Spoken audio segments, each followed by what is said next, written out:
NHL players are supposed to be tough. You grow up in this sport, getting hit and getting up, again and again until you stop flinching. But there are moments when the players on the ice just stop. Not because they're hurt, because some hits are so brutal that the whole arena needs a second to process what just happened. Here are 7 of those moments. We're starting at number 7, and trust me, it only gets worse. Number 7. Scott Stevens ends Eric Lindros on purpose. Scott Stevens didn't just hit people, he waited for them. He would watch you skate in, line it up perfectly, and then boom! You're on the ice before you even know what happened. And the scary part? He did it again, and again, and again. It was Game 7 of the Eastern Conference Finals, and the series was tied. Eric Lindros was supposed to lead the Flyers to a Stanley Cup that year, bullying his way through anyone who stood in his path. Instead, his reign as the league's most terrifying player ended right there at center ice. Lindros cuts through the neutral zone looking for a pass. He drops his head for just a fraction of a second. If you listen closely to the broadcast, you can actually hear the sharp, heavy scrape of a skate blade carving into the ice right before the impact. Scott Stevens steps up from the blind spot and drives 220 pounds of shoulder directly into his jaw. The entire arena goes completely silent. That hit gave Lindros a massive concussion and eliminated Philadelphia from the playoffs. But here is the detail people forget. Stevens had already concussed Lindros twice before this night. When someone targets the same player and gives him severe brain trauma 3 separate times, at what point do we stop calling it a clean hockey play? That third hit permanently closed the book on Lindros' prime. Stevens didn't just hit hard, he studied people. He knew which players looked down at the puck. He knew the half-second window when they were most exposed. And then, he waited, patiently, game after game, until that window opened. What happened to Lindros was not an accident. Stevens had the whole thing planned out. Number 6. The Malarchuk Nightmare. Clint Malarchuk was just standing in goal, doing his job like any normal game. Then suddenly, everything went wrong. Players started waving for help, people were shouting, and the whole arena just went quiet. No one was even thinking about the game anymore. They were just hoping he would be okay. It started as a normal game between the Sabres and the Blues, but then a chaotic scramble breaks out right in the crease. 2 players collide and go down. A skate blade kicked up, caught Malarchuk right in the exact spot his gear didn't cover, and sliced his carotid artery. Players on the ice immediately turned away or dropped to their knees, and people in the stands were having medical emergencies just watching it. Buffalo's trainer Jim Pizzutelli, who was a former military medic, ran onto the ice and applied pressure with his bare hands, keeping him alive just long enough to get to the ambulance. Malarchuk lost almost 2 liters of blood on the ice. He was given the last rites in the hospital, and then, because he was a completely different kind of person, he was back in the net 11 days later. After that night, the NHL mandated neck protection for all goaltenders. It wasn't recommended or optional, it was required. Malarchuk later said that the hardest part wasn't the physical recovery, it was the years afterward. The PTSD, the anxiety, the way that moment kept replaying. And that one is really serious, but the next moment is crazy in a totally different way. Number 5. LUCIC destroys the glass. Okay, this one is just crazy. Milan Lucic comes in super fast and pushes Van Ryn straight into the glass. Mike Van Ryn goes flying straight through it into the photographer's area. Everyone just stops like, wait, what just happened? Lucic is already a massive human being, 6 feet 3 inches, over 220 pounds, and he's carrying a full head of steam when he catches Van Ryn pinned against the boards. It wasn't even a dirty hit, but the power behind it is just unreal. Van Ryn goes into the glass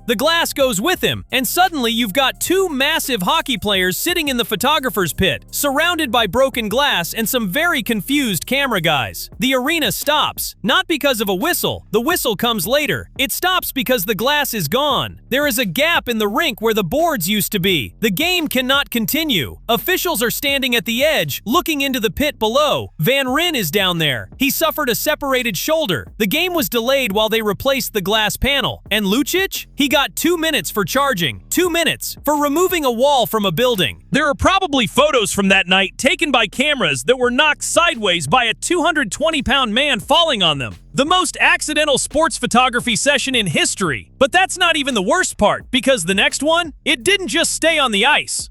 Number 4. Todd Bertuzzi and the hit that ended in court. Everything else on this list is a hit. A bad one, a devastating one that changed equipment or rules or careers. But this one ended with a criminal charge. In professional hockey, where men routinely punch each other in the face for a living, one hit was so far outside any acceptable boundary that the court system got involved. This whole thing started over a grudge. Earlier in the season, Colorado's Steve Moore had injured Vancouver's captain, and heading into this rematch, the Canucks wanted blood. They didn't just want to win the game, they wanted revenge, and Todd Bertuzzi was the guy sent out to deliver the message. Late in the third period, Bertuzzi skates up behind Moore. From behind, Moore facing completely away and punches him in the back of the head. Then he drives Moore's face into the ice while falling on top of him, with Bertuzzi's full weight crushing down. The sound of it is on the broadcast. You can hear it. 3 broken vertebrae in Moore's neck, a concussion, nerve damage. Steve Moore was just 25 years old. He never played another NHL game after that. Bertuzzi was suspended for the rest of the season. He was charged with criminal assault causing bodily harm, a criminal charge in a court of law for something that happened during a hockey game. He pleaded guilty. He received a conditional discharge. Moore sued Bertuzzi and the Canucks organization for damages. The case ran for nearly a decade. They settled out of court in 2014. The terms were never disclosed. The NHL brought in stricter rules around retaliatory hits directly because of this. And Bertuzzi, who was genuinely talented, spent the rest of his career with this following him. He said publicly he was sorry, many times. Whether Moore ever found a way to accept that is something only Moore knows. Number 3. Mike Richards knocks David Booth unconscious and doesn't even slow down. The thing that separates a truly frightening hit from just a hard one is what happens to the person throwing it afterward. A frightening hit leaves one person on the ice, and the other one just keeps skating. That is exactly what Mike Richards did to David Booth. Philadelphia Flyers versus the Florida Panthers. Booth has the puck in the blue line, heads down for half a second, just half a second, and Richards reads it. He comes across the ice at full speed, leads perfectly with his shoulder, and catches Booth flush. Clean contact, completely legal. Booth is knocked unconscious before he hits the ice. He doesn't brace, he just goes limp and drops. The puck skips away, play stops. And Richards? He doesn't go down. He stays completely on his feet, turns, and looks back at what just happened. Booth was out cold. He suffered a severe concussion and missed 6 weeks. He said afterward that he had zero memory of the hit itself. He woke up in the locker room and had to be told what happened to him. The NHL reviewed it. The Department of Player Safety watched the footage from every angle. They concluded that it was a legal hit, no suspension.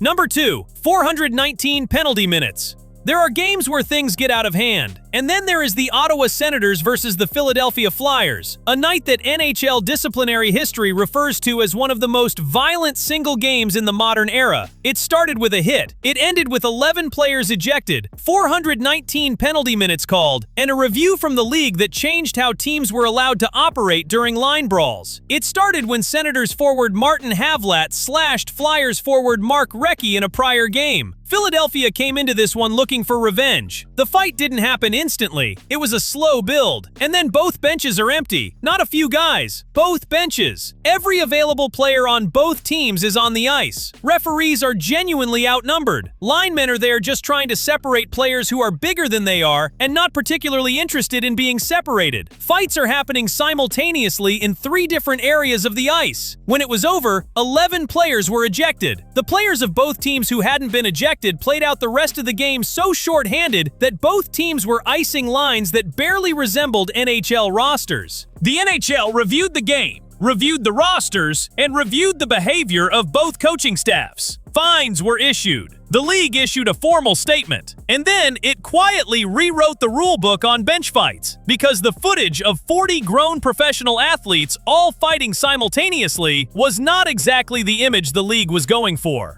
419 penalty minutes in one game. The whole game is only 60 minutes long. Number 1. Ending Korea's dream. This is the one that still makes people angry. Not because it was the most physically brutal moment on this list, but because of what it cost. Because it happened to one of the most gifted players in the world the night before he was supposed to go to the Olympics. And the person who did it had done something almost identical to a different superstar 3 years earlier. Back in 1998, Paul Kariya was playing out of his mind. He was just days away from representing Canada at the Winter Olympics. But then, Gary Suter decided to take his stick and violently cross-check Kariya right in the face. It knocked Korea out cold with a massive concussion and ruined his chance at the Olympics. For doing it, Suter got a 4-game suspension. To make it worse, Suter was the exact same guy who blindsided Wayne Gretzky in 1994 and ruptured discs in his back, a hit the NHL didn't even punish him for. Suter took out 2 of the best players to ever touch the ice and only ever got a slap on the wrist. Korea came back and had a great career, but anyone watching knew he lost a step of that fearless energy after that hit. We all know that hockey is a rough sport, but these 7 moments show what happens when things just completely go out of control. Drop a comment and tell me which story shocked you the most. And if you like this, go watch this next video right here. It's even crazier. If you want more wild moments like this, make sure to subscribe, because I've got more of these coming.